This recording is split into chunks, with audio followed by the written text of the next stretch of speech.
Liberation gorilla আর্মির মাওবাদীদের commander একজন মহিলাকে অস্ত্রসহ গ্রেপ্তার করেছে পুলিশ। মেছুয়া বেলপাড়ি ওনার বাড়ি আছে, উনি আমাদের কাছে সারেন্ডার করেছেন। উনি দালমা স্কোয়াডের জোনাল কমিটি মেম্বার ছিলেন সিপিআই মাওয়িস্ট পার্টির, এবং 2001 সালে he joined Maoist cadres as a cultural member. খুব বয়স কম ছিল তখন, মেবি ওই রকমই ক্লাস 5th পড়তেন উনি। Since then she was active in Jharkhand,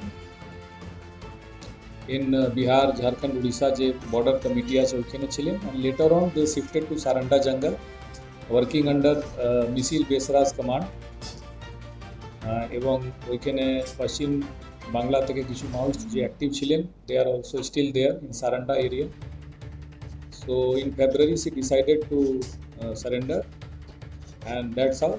আমি এখন আহ্বান করছি যারা এখনো বেঁচে আছে, আশা করি ওরা যেন চলে আসে, আত্মসমর্পণ করে।